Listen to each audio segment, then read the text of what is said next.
Good evening सभी साथियों को एक बार फिर से। और कल हमने रिजर्व बैंक ऑफ इंडिया के बारे में बात की थी, आरबीआई पढ़ लिया था हमने और उसके जो मुख्य कार्य थे उन पर हमने चर्चा की थी। इसके बाद अब हम यहाँ से आगे बढ़ रहे हैं। हम जो बात करेंगे अब इसमें मुद्रास्फीति की बात कर रहे हैं, उस पर समझते हैं। आरबीआई की जो मॉनेटरी पॉलिसी थी, मौद्रिक नीति, तो हमने समझी थी कि किस तरीके से आरबीआई अपनी मौद्रिक नीति बनाती है।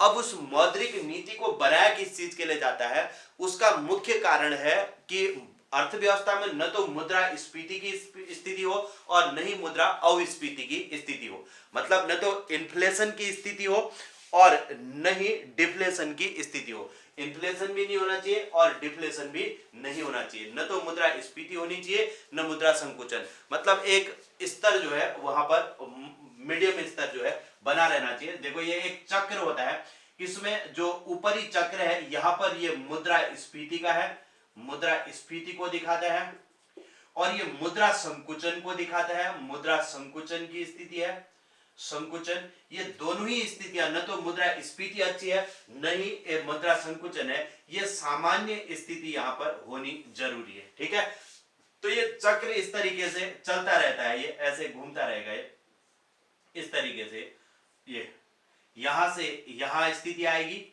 और यहां से जो है यहां जाएगी, यहां से फिर यहां चले जाएगी, फिर यहां से यहां चले जाएगी। ये एक चक्र चलता रहता है। बस आरबीआई का काम है इस चक्र में न तो मुद्रा संकुचन अधिक समय तक बने रहे और न ही मुद्रा स्फीति जो है, इन्फ्लेशन, अधिक समय तक बने रहे।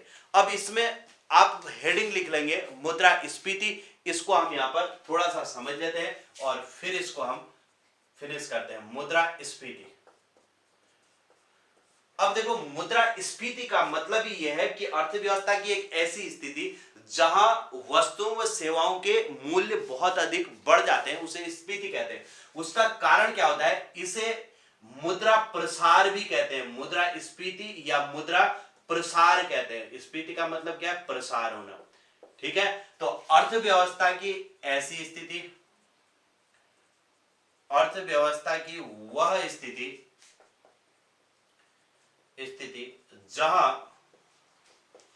जहां मुद्रा की अधिकता के कारण, मुद्रा की अधिकता के कारण अब देखो, मुद्रा की अधिकता होगी तो क्या होता है, वस्तुओं व सेवाओं की मांग बढ़ जाती है, जिससे उनकी कीमतें बढ़ जाती हैं,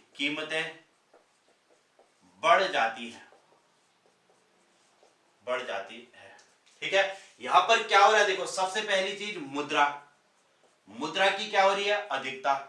लोगों के पास धन की अधिकता है, उससे क्या हो रहा है, डिमांड बढ़ रही है। वस्तुओं की क्या बढ़ रही है, मांग बढ़ रही है। मांग बढ़ने से क्या हो रहा है, वस्तुओं व सेवाओं की कीमतें क्या हो जा रही है, कीमतें बढ़ जा रही है, कीमतें हाई हो जा रही है। और एक चीज ध्यान रखना, इससे मुद्रा मूल्य जो है, मुद्रा का जो मूल्य है वो गिर जाता है। जब वस्तुओं व सेवाओं की यहां पर कीमत है, जब वस्तु की कीमत अधिक हो जा रही है, किसी वस्तु की जब कीमत अधिक है, तो इसका मतलब है कि मुद्रा का, वस्तु की कीमत तो अधिक है, वस्तु कीमत है, ये वस्तु की कीमत तो अधिक है, लेकिन उससे क्या हो रहा है, मुद्रा की कीमत क्या हो जाएगी, गिर जाएगी। इस चीज को समझना। देखो, वस्तु कीमत, अर्थव्यवस्था की वह स्थिति जिसमें वस्तुओं की कीमत क्या होती है, अधिक होती है, जिससे मुद्रा की कीमत क्या हो जाती है, मुद्रा की कीमत गिर जा रही है। कीमत क्या हो जा रही है, मुद्रा की वैल्यू गिर जा रही है, उसी को इन्फ्लेशन कहा जाता है। ठीक है, कैसे, इसका मतलब समझ में सबके आ भी नहीं रहा होगा कि कैसे मुद्रा की कीमत कैसे गिरगी। जैसे आप अगर कोई एक, देखो, जैसे कोई 10 रुपए का आप क्या खरीद रहे थे, 10 रुपए का आप आलू खरीद रहे थे, आलू 10 रुपए किलो आप मार्केट में जाके खरीद रहे थे। ठीक है, अब क्या हुआ, आलू की कीमत 10 रुपए की जगह पर क्या हो गया, 20 रुपए केजी हो गया, 20 रुपए किलो हो गया आलू। ठीक है, अब इसमें क्या हुआ देखो, इससे क्या हो रहा है देखो, 10 से 20 हो गया, ठीक। इससे वस्तु की कीमत तो क्या होगी, दुगुनी होगी।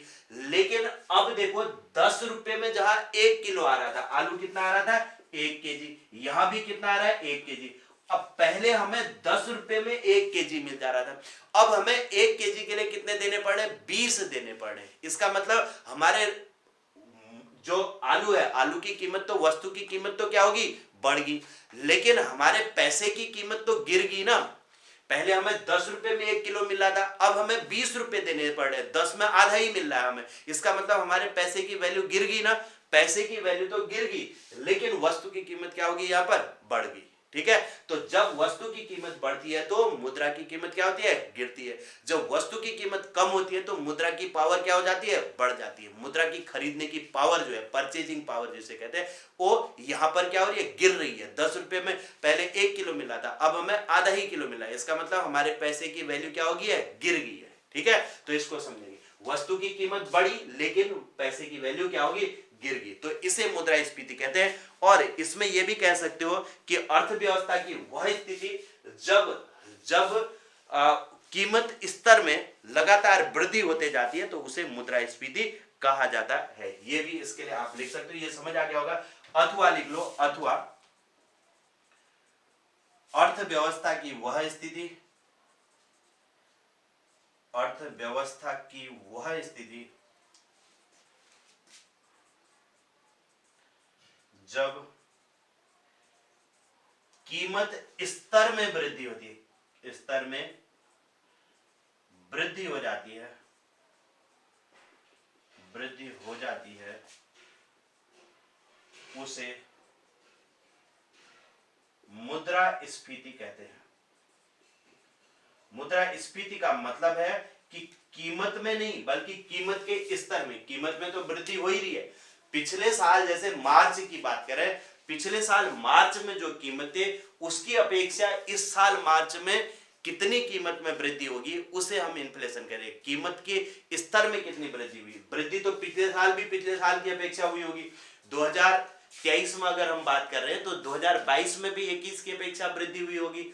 21 की अपेक्षा अगर 10% वहां पर वृद्धि हुई थी तो यहां पर आकर के इस साल 21 से 22 में जो है, या फिर 22 से 23 में आकर के 10 की जगह 15% अगर वृद्धि हो जा रही है तो उसे इन्फ्लेशन कहेंगे, कि उसके कीमत स्तर में कितनी वृद्धि हो जा रही है, ठीक है। तो अर्थव्यवस्था की वह स्थिति जहां मुद्रा की अधिकता के कारण वस्तुओं व सेवाओं की क्या हो जाती है, मांग बढ़ जाती है। इसको थोड़ा सा समझना, आपके पास अगर मुद्रा अधिक होगी, ये पूरा समझने वाला टॉपिक है, अगर इसको समझोगे तभी इन्फ्लेशन समझ में आएगा। यदि आपके पास पैसा अधिक है तो आप क्या करोगे, मांग अधिक करोगे। मांग अधिक करोगे तो क्या होगा, अर्थ इकोनॉमी में क्या होगी, कीमतें बढ़ जाएंगी। जब किसी चीज की डिमांड अधिक होती है तो क्या हो जाती है, प्राइस बढ़ जाती है, तो कीमतें बढ़ेंगी। कीमत बढ़ेंगी तो क्या होगा, कीमत बढ़ने से क्या होगा, कीमत बढ़ेगी तो वस्तु की तो कीमत बढ़ी लेकिन मुद्रा का मूल्य क्या हो जाएगा, गिर जाएगा, ठीक है। तो इस स्थिति को इन्फ्लेशन के नाम से जाना जाता है। इसको मुद्रा प्रसार भी कहते हैं, इन्फ्लेशन या मुद्रा प्रसार कहा जाता है, ठीक है। तो जल्दी से इसे लिखो। और इसके बाद हम बात कर रहे हैं मुद्रा प्रसार के कौन से ऐसे कारक हैं, जिनसे, कारण क्या है जिससे वस्तु की कीमतें बढ़ जाती है। नेक्स्ट हेडिंग लिखेंगे मुद्रास्फीति के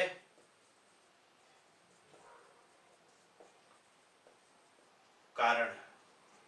उसमें नंबर 1 होता है मांग की अधिकता। मांग की अधिकता, जब अर्थव्यवस्था में मांग की अधिकता हो जाती है तो उससे मुद्रास्फीति, भाई डिमांड अधिक हो जाएगी तो वस्तु की कीमतें बढ़ जाएंगी, उसे मांग जनित मुद्रास्फीति कहते हैं। दूसरा क्या होता है, लागत की अधिकता। लागत की अधिकता, वस्तु की जब लागत अधिक हो जाएगी, कॉस्ट अधिक हो जाएगी। जैसे ये मार्कर है, मार्कर को का जो रॉ मटेरियल है, पहले माना इसमें 50 रुपए का ये रॉ मटेरियल आता था, अब अगर इस रॉ मटेरियल की कीमत 50 की जगह 70 होगी रॉ मटेरियल की कीमत, तो इसकी, इस मार्कर की कीमत पहले माना 50 रुपए का रॉ मटेरियल था, 70 रुपए में बिकता था, अब रॉ मटेरियल ही 70 रुपए का हो गया तो ये मार्कर जो है 100 रुपए का हो जाएगा ना, इसकी कीमत बढ़ जाएगी। तो इसे कहते हैं लागत की अधिकता। लागत के कारण जो है वस्तु की कीमतें बढ़ गई है। एक तो मांग जब बहुत अधिक हो जाती है उससे बढ़ जाता है, किसी चीज की जब बहुत ज्यादा मांग होगी तो बेचने वाला क्या करेगा, कीमत बढ़ा देगा, है ना। तो एक तो कारण ये हो गया। दूसरा क्या है, लागत, जब उसको बनाने में रॉ मटेरियल की कीमत जब ज्यादा हो जाती है तो उससे जो है वस्तु की कीमत बढ़ जाती है, उसे लागत जनित मुद्रास्फीति कहते हैं। और एक क्या होता है, तीसरी चीज होती है संरचना में परिवर्तन। अब अर्थव्यवस्था की जैसे संरचना में अगर परिवर्तन आ जाता है तो उससे भी मुद्रास्फीति हो जाती है। तो मुद्रास्फीति के कारण कई सारे हैं, एक मांग की अधिकता, लागत की अधिकता, और क्या है, संरचना में परिवर्तन। ठीक, तो मांग की अधिकता कब होती है इसको भी समझना। मांग हम अधिक कब करेंगे, जब हमारे पास क्या होगा, पैसा ज्यादा होगा।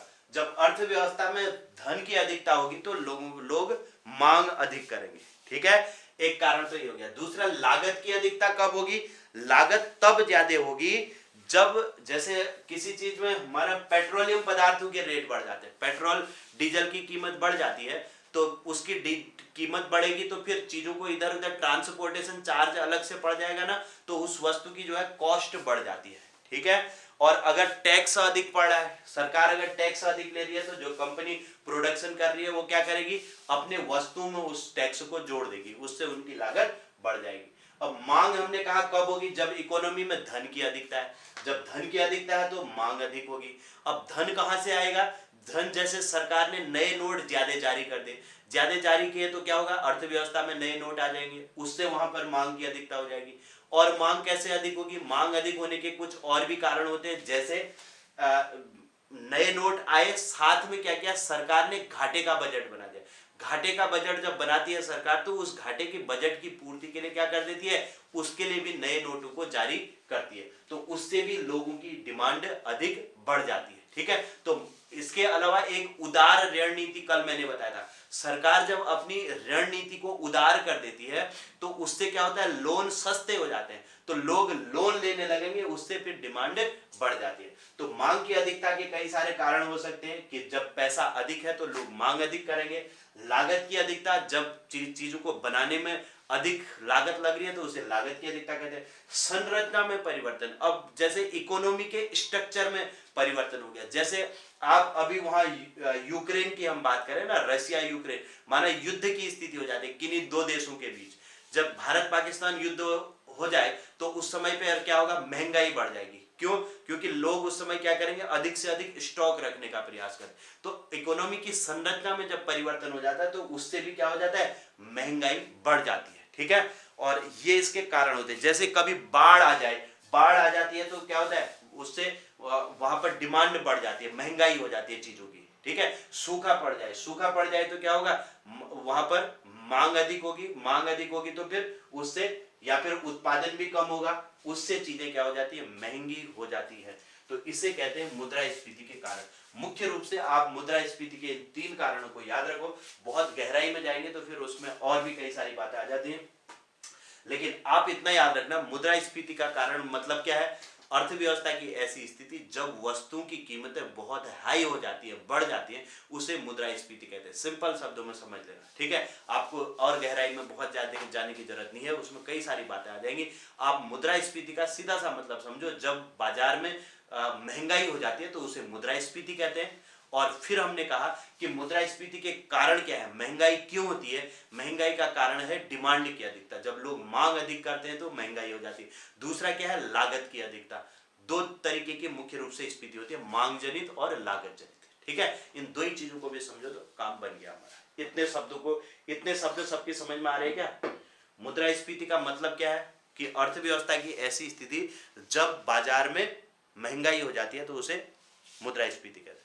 ठीक है, और दूसरी बात हमने कहा इसके कारण कौन कौन से, मांग की अधिकता और लागत की अधिकता। अब देखो, अब हम बात करते हैं मुद्रास्फीति तो ऐसे होगी। अब मुद्रास्फीति के कारण तो हमने देखे, अब इसका मुद्रास्फीति हो जाएगी तो इससे प्रभाव क्या पड़ेगा, इसका प्रभाव किसको क्या होता है, प्रभाव देखते हैं। क्यों हुई मुद्रास्फीति ये तो हमने समझा, इससे प्रभाव क्या पड़ेगा, जब महंगाई होगी तो उससे होगा क्या, उसको हमें समझना पड़ेगा कि किस पर क्या प्रभाव पड़ेगा। जैसे उपभोक्ता है, उपभोक्ता जो होता है, मुद्रास्फीति में जो उपभोक्ता है, खरीदने वाले को लाभ होगा या हानि होगी, बताओ तो। उपभोक्ता का मतलब समझ रहे हो, उपभोक्ता होता है एक होता है उत्पादक। उपभोक्ता मतलब जो चीजों को यूज कर रहा है, खरीद रहा है सामान को, है ना। उत्पादक मतलब जो उत्पादन कर रहा है, ठीक है। अब बताइए उपभोक्ता को मुद्रास्फीति में लाभ होगा या हानि होगी?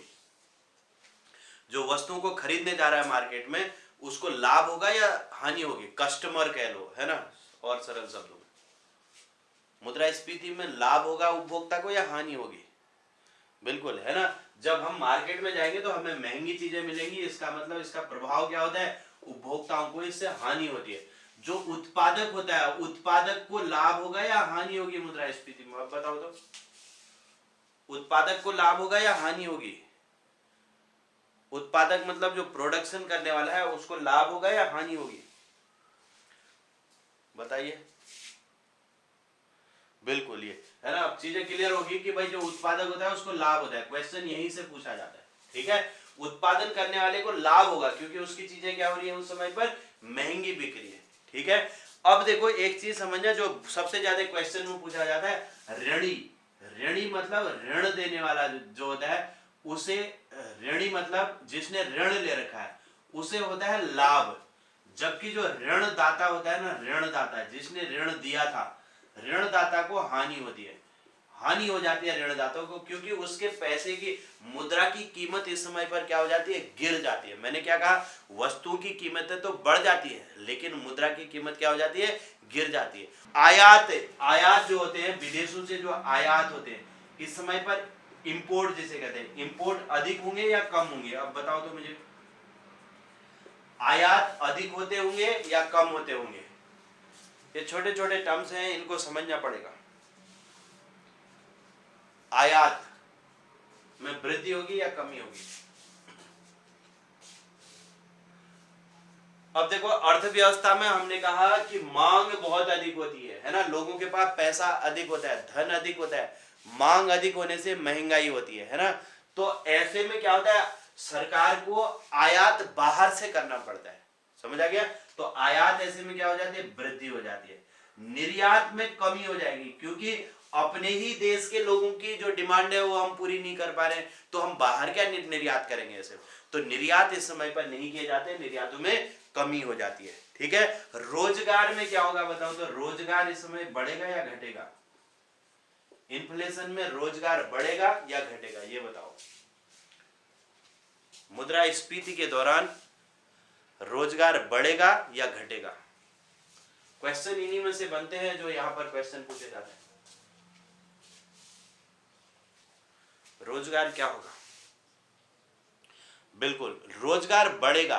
रोजगार बढ़ेगा क्यों? देखो क्योंकि वस्तुओं व सेवाओं की कमी है ना, लोग मांग ज्यादा कर रहे हैं लेकिन उतना हमारे पास उत्पादन नहीं है, तभी तो महंगाई हो रही है। तो ऐसे में क्या होता है, रोजगार बढ़ता है, रोजगार क्या होगा, वृद्धि होगी। क्योंकि वस्तुओं व सेवाओं की पूर्ति, कोई भी कंपनी है उसकी अगर जब मांग हो रही है तो वो क्या करेगा, एम्प्लॉयमेंट को बढ़ाएगा ना, डे शिफ्ट की जगह नाइट शिफ्ट भी लगाएगा, अधिक से अधिक काम कराएगा, है ना। तो ये इसमें फायदा होता है। अब देखो एक होता है स्थिर आय वर्ग जिसकी फिक्स इनकम होती है, फिक्स इनकम वाला स्थिर आय वर्ग वाला होता है। एक होता है दूसरा क्या, परिवर्तन, परिवर्तनशील, परिवर्तनशील आय वर्ग। कुछ लोग तो ऐसे होते हैं जिनकी आय फिक्स होती है, फिक्स सैलरी हो रही है ना, हर महीने फिक्स सैलरी मिल रही है। और कुछ बिजनेस वाले लोग हैं उनको जैसी मार्केट में सिचुएशन है वैसे उनको परिवर्तन उनकी आय में होता रहता है, ठीक है। जो स्थिर आय वर्ग है उसे इस समय पर लाभ होगा या हानि होगी, बताइए। फिक्स इनकम वाला जो है उसको लाभ होगा या हानि होगी? जिसकी फिक्स सैलरी है उसे लाभ होगा या हानि होगी? जिसकी फिक्स सैलरी है उसको तो नुकसान होगा ना, जब रेट मार्केट में रेट कम होते हैं तो उसे अधिक चीजें होती हैं, है ना। हाँ, जो स्थिर आय वर्ग है उसे क्या होगा, हानि होगी। लेकिन जो परिवर्तनशील आय वाला है ना उस समय पर उनकी आय बढ़ जाती है। व्यापारी वर्ग है जैसे उनकी आय क्या हो जाएगी, उन्हें लाभ हो जाता है। मुद्रास्फीति में उन लोगों को लाभ मिलता है जो परिवर्तनशील जिनकी आय होती है ना। जैसे मार्केट में चीजें पहले तो सस्ती थी अब महंगी होगी तो उनको यहाँ पर फायदा मिलेगा, ठीक। कृषक वर्ग को देखो, जो कृषक है ना, किसान जो है, कृषक जो उत्पादन कर रहा है, कृषक का मतलब यहाँ पर क्या हो गया, उत्पादक हो गया, जो उत्पादन कर रहा है। तो उत्पादक वर्ग को क्या होता है, लाभ होता है। लेकिन अब कृषक जब उपभोक्ता बनेंगे तो वहां उनको हानि होगी। वैसे जब वो चीजों का उत्पादन जो बेच रहे हैं तो उसमें उनको लाभ होता है। तो कृषक को क्या होगा, इसमें लाभ होता है। लेकिन जो उपभोक्ता होता है उसे क्या हो जाती है, हानि होती है। ठीक है, तो ये कुछ इसके फैक्ट थे जो कि इसके प्रभाव होते हैं मुद्रास्फीति। अब अगली हेडिंग लिखेंगे मुद्रास्फीति को रोकने के उपाय। अब देखते हैं कि कौन से ऐसे उपाय हैं जिनसे इनको नियंत्रित किया जाए। ठीक है, नियंत्रण के उपाय। अब सरकार क्या करेगी, देखो मैंने क्या कहा, देखो मांग अधिक हो रही है ना, इकोनॉमी में क्या हो रही है, मांग अधिक हो रही है। मांग अधिक हो रही है तो सरकार को क्या करना चाहिए, सबसे पहली बात लोगों की मांग को पूरा करना चाहिए। भाई जितनी मांग कर रहे हैं उतनी मांग उनको पूरी करनी चाहिए। तो उसके लिए क्या करेगी सरकार, उत्पादन बढ़ाएगी। क्या करेगी, प्रोडक्शन को बढ़ाएगी। उत्पादन में क्या करेगी, वृद्धि करेगी, वृद्धि करेगी, है ना। उत्पादन को अधिक से अधिक करेगी, उसमें और यूनिटें बढ़ाई जाएंगी। भाई उत्पादन करने के लिए जिस चीज की ज्यादा डिमांड हो रही है या जिन चीजों की ज्यादा डिमांड हो रही है उनकी पूर्ति जल्दी जल्दी करेगी। प्रोडक्शन को बढ़ाएंगे, उद्योग भी अपने प्रोडक्शन को बढ़ाएंगे, रोजगार बढ़ेगा उससे, है ना। तो ये सब काम करना पड़ेगा। उसके अलावा देखो मांग अधिक क्यों हो रही है, उसका भी हमने कहा कि भाई लोगों के पास पैसा अधिक है। पैसा अधिक क्यों होगा, कैसे आ जाएगा पैसा ज्यादा, जब सरकार ने क्या की होगी, अपनी जो ऋण नीति है बैंक ने, आरबीआई ने, वो उदार बना दी होगी, तभी तो लोगों के पास पैसा ज्यादा आया, लोग लोन ले रहे हैं बैंक से, है ना, इकोनॉमी में वो पैसा आ गया है। तो बैंक क्या करेगा, आरबीआई क्या करेगा, अपनी ऋण नीति को कठोर बना देगा, है ना। कल हमने पढ़ा था ना, एक उदार ऋण नीति, एक कठोर ऋण नीति। उदार मैंने कहा जब इन्फ्लेशन होता है तो अपने रेटों को क्या करेगी है, वो बढ़ा देती है। तो वही चीज यहां पर करेगी कि वो कठोर ऋण नीति को अपनाएंगे। यहां पर क्या होगा, इन्फ्लेशन में कठोर ऋण नीति को अपनाना। अब ये फैक्ट पूछे जाते हैं, को अपनाना, समझोगे नहीं तो इनमें समझने में, एक एक चीज को अगर थोड़ा ध्यान से समझो तो छोटी छोटी चीजों में कई चीजें फैक्ट समझने वाले होते हैं। ठीक है, कठोर ऋण नीति अपनाएगी। उसके अलावा मैंने कहा सरकार जो है अपना जो बजट है, मैंने कहा उसको घाटे का कभी कभी सरकार बजट बना देती है ना। सरकार क्या करती है, घाटे का, जो हमारे जैसे जो देश होते हैं, विकासशील देश जो होते हैं, वो अक्सर घाटे का बजट बनाते हैं। ठीक है, जब सरकार घाटे का बजट बनाती है तो उसकी पूर्ति के लिए नए नोट छापती है। नए नोट जब छापेगी तो इकोनॉमी में वो नए नोट आ जाते हैं। तो ऐसे में अर्थव्यवस्था में जब पैसा अधिक आ जाता है तो उससे डिमांड बढ़ जाती है। तो ऐसे में सरकार को क्या करना पड़ेगा, नए नोट जारी नहीं करेगी, है ना। नए नोट अब इशू नहीं करेगी सरकार। क्या करेगी, नोट निर्गमन पर रोक लगाएगी। क्या करेगी, नोट निर्गमन, नोट निर्गमन पर क्या लगाएगी, रोक लगा देगी, नए नोटों को जारी करना बंद कर देगी। ठीक है, इसके अलावा देखो लागत अधिक हो रही है। लागत अधिक हो रही है, जैसे लागत क्यों अधिक हो रही है, लागत अधिक होने का भी तो कारण होगा। जैसे पेट्रोल डीजल की जो कीमत है ना, उनके कारण ही तो लागत अधिक हो रही है, क्योंकि पेट्रोल की कीमत अधिक होगी, डीजल की कीमत अधिक होगी, तो उन पर नियंत्रण लगाएगी। ठीक है, तो डीजल पेट्रोल की जो पेट्रोलियम पदार्थों की कीमतों में क्या करेगी, नियंत्रण करेगी। ये पेट्रोलियम पदार्थों की कीमतों में नियंत्रण, कीमतों में नियंत्रण, उससे क्या होगा, उससे इसमें अगर नियंत्रण करेगी तो वस्तुओं का जो ट्रांसपोर्टेशन चार्ज है वो कम हो जाएगा, तो वस्तुएं थोड़ा सा सस्ती हो जाएंगी। ठीक है, इसके अलावा और क्या कारण होते हैं, देखो और क्या चीजें हो सकती हैं। एक लागत का एक तो कारण हमने ये समझा। ठीक है, लागत और कैसे हो सकती है इसको भी समझना। सरकार देखो, सरकार के जो सार्वजनिक खर्चे होते हैं ना, सरकार जैसे पुल बनाती है, सड़क बनाती है, ये सारी चीजें जब सरकार करती है ना, इनको बंद कर दिया जाता है मुद्रास्फीति में। ठीक है, जो सार्वजनिक खर्चे होते हैं ना, सार्वजनिक खर्चे, सार्वजनिक खर्चे या फिर सार्वजनिक, इसमें हम शब्द प्रयोग करेंगे कि सार्वजनिक व्यय। सार्वजनिक व्यय में क्या करेगी, व्यय में कमी करेगी। ये जैसे पुल बनाना, सड़क बनाना, इन चीजों को कम कर देगी सरकार, है ना। सरकार अपने पुल बनाना, सड़क बनाना, ये सारी चीजों को कम कर देगी, ताकि क्योंकि पुल सड़क बना रही है, उससे क्या हो रहा है, लोगों को अधिक रोजगार मिल रहा है। अधिक रोजगार मिल रहा है तो क्या होगा, डिमांड अधिक होगी, पैसा अधिक जाएगा ना भाई। एक पुल बनाने के लिए माना 1 करोड़ रुपया सरकार ने दे दिया, वो सब कहाँ आया, इकोनॉमी में आया, है ना। इकोनॉमी में आया तो क्या हो रही है, डिमांड कर रहे हैं। जब डिमांड करेंगे तो फिर अपने आप ही महंगाई बढ़ेगी, है ना। तो उस जो है उस पर सरकार क्या करेगी, सार्वजनिक व्यय में क्या करेगी, अपने कमी करेगी, मतलब नियंत्रण करेगी, ठीक है।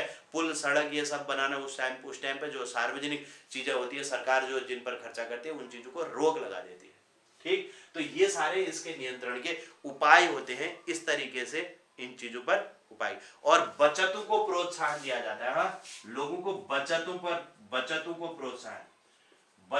प्रोत्साहन देंगे। बचतों को जब प्रोत्साहन देंगे, इससे क्या होगा, लोग बचत की ओर प्रेरित होंगे। लोगों को लगेगा कि भाई यहाँ इकोनॉमी में खर्चा करने, चीजों को खर्च करने से थोड़ा बचत करते हैं, वहां ब्याज ज्यादा मिल रहा है, बचत वाला जो ब्याज है ना उसको ज्यादा कर देंगे, है ना।